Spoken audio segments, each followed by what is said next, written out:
اوہ sorry, مجھے معاف کر دو، میں معافی چاہتی ہوں۔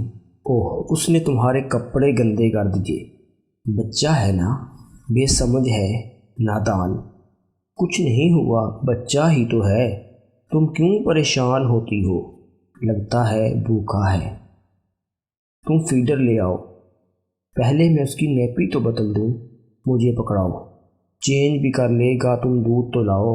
کچھ دیر پہلے بہت رو رہا تھا، یہ تو پھپھو نے اٹھایا تو چپ ہوا ہے، ورنہ تو ارے پھر تو کمال ہی ہو گیا۔ بھوکا ہو تو اسے صرف فیڈر چپ کرا سکتا ہے، جانے تمہارے پاس کیسے چپ ہو گیا، حالانکہ آپ نے پہلی بار اسے اٹھایا ہے۔ میری روتی بلکتی سسکتی مامتا نے وہ سسک اٹھی اور پھر بچے کو لیے اپنے کمرے کی طرف بڑھ گئی، اور بچے کی ماں حیرت سے منہ کھولے اسے دیکھتی رہ گئی۔ وہ جب اپنی دور پار کی خالہ کے ہاں دلہن بن کر آئی تو خوش تھی کہ مختصر سی فیملی میں ایڈجسٹ ہونے میں اسے زیادہ دقت کا سامنا نہیں کرنا پڑے گا، مگر یہ اس کی خام خیالی ہی تھی۔ اس کی اکلوتی نند نے تیکھے تیوروں سے اس کا استقبال کیا تھا اور اس کی توہین کا کوئی موقع ہاتھ سے نہ جانے دیتی تھی۔ جیسے تیسے اس نے 1 سال میں خود کو اس رویے کا عادی کیا تو ایک اور چیز اس کے استقبال کو آن موجود ہوئی۔ وہ 1 سال کے طویل عرصے میں اس گھر کو کوئی خوشخبری نہ دے سکی تھی۔ اس کی نند نے اس حوالے سے اسے نشانے پر رکھ لیا۔ ساس اور سسر دبے دبے لفظوں میں اپنی بیٹی کو سمجھاتے، مگر پھر وہ بھی کسی حد تک اس کے ہم خیال ہو گئے۔ صورتحال اور زیادہ بگڑ گئی جب اس کے شوہر نامدار اس جنگ میں کودے۔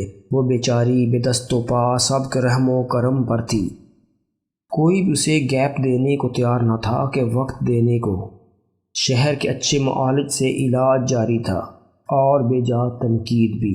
ایسے میں رو رو کے وہ اپنے رب سے دعائیں مانگتی، مگر آخر اس کے رب کو اس پر ترس آ ہی گیا، اور شادی کے کوئی 3 سال بعد اس کے گھر میں پہلی خوشی آئی تو اسے یوں لگا جیسے صحرا میں اسے نخلستان میسر آ گیا ہو۔ پھر اگلے ماہ اس کی نند اپنے گھر کی ہوئی تو اسے احساس ہوا گویا وہ بھی اس گھر کا ایک فرد ہے، ایک ناگزیر حصہ۔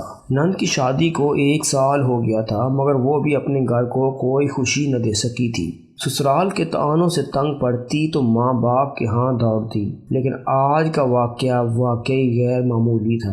وہ سر جھٹکتی ہوئی فیڈر لیے نند کے کمرے میں پہنچی تو جو منظر اسے نظر آیا وہ واقعی ناقابل یقین تھا۔